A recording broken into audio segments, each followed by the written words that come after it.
સરસપુરમાં ભગવાનના મોસાળી ભવ્ય મામેરું. રથયાત્રા પૂર્વે ભક્તોમાં ભાવનાની ઉજવણી. રથયાત્રાની તૈયારી હવે અંતિમ તબક્કા પર છે અને તેની પૂર્વ સંધ્યાએ આજે સરસપુરમાં ભગવાન જગન્નાથજીના મોસાળે ભવ્ય મામેરું યોજાયું. સરસપુર મંદિર ખાતે ભક્તિ, ભાવના અને ભવ્યતાનો શોભાયમાન મેળો ઉમટી પડ્યો, જ્યાં હજારો ભક્તો ભગીરથ ઉમંગ સાથે જોડાયા.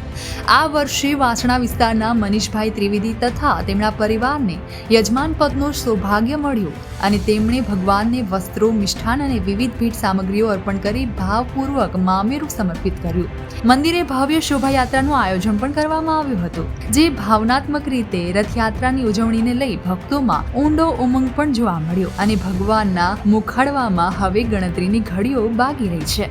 બહુ જ ખુશી. ભગવાનનું મામેરું કરવાનો જ્યારે અમને મોકો મળ્યો છે ત્યારે અમને અમારું જીવન ધન્ય બની ગયું હોય એવું અમે અમારી જાતને ખૂબ ભાગ્યશાળી માનીએ છીએ કે અમને આજે આ મોકો મળ્યો છે. અમને તો મોકો મળ્યો છે, પણ અમારી સાથે અમારી સોસાયટી અને પૂરો વાસણા વિસ્તાર અમારી સાથે જોડાયો છે.